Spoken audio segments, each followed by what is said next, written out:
160 à 80% des investissements, je veux dire financement par rapport au budget du gouvernement dans la santé et même des partenaires, tout le monde, tous les programmes vont dans les intrants. Je veux parler des intrants de santé et dans le renforcement de la chaîne d'approvisionnement permettant de rendre disponibles ces intrants.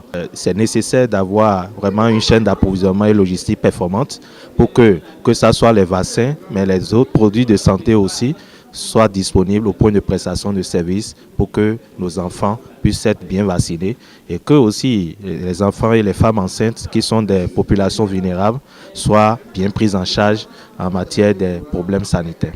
L'USAID, je crois que est un pilier, vraiment un partenaire de taille au Bénin en ce qui concerne l'appui à la chaîne d'approvisionnement des produits de santé.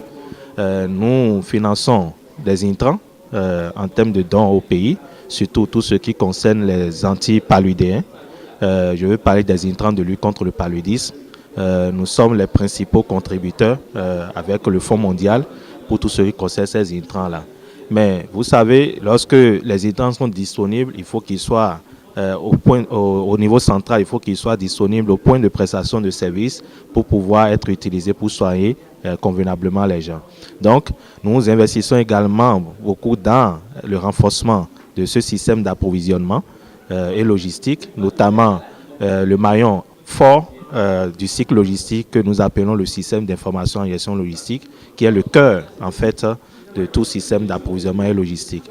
Et actuellement, nous sommes en train de soutenir le pays pour développer, pour la première fois au Bénin, le système d'information et gestion logistique intégré électronique, en collaboration avec tous les autres partenaires, mais tout ce qui est assistance technique, c'est nous qui apportons ça parce que nous avons cette expertise.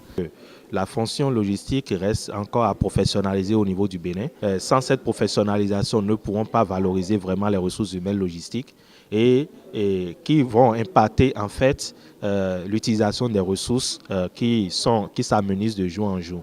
Donc cette professionnalisation est en de très bonne voie aujourd'hui et nous voulons vraiment que le gouvernement y met du sien et plus parce qu'ils ont une très grande volonté, je veux parler surtout du ministère de la Santé et d'autres ministères, pour reconnaître cette fonction qui est importante, non seulement pour la santé, mais pour tous les autres secteurs vitaux, y compris la santé et l'éducation, l'agriculture, l'environnement, pour ne citer que cela.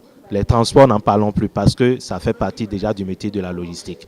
Donc, c'est un processus très avancé. On est en avant-projet de décret et actuellement qui a été développé par l'Association nationale des logisticiens professionnels qui est membre de la plateforme du secteur sanitaire privé et également membre de plusieurs initiatives internationales, surtout dans leur conseil d'administration.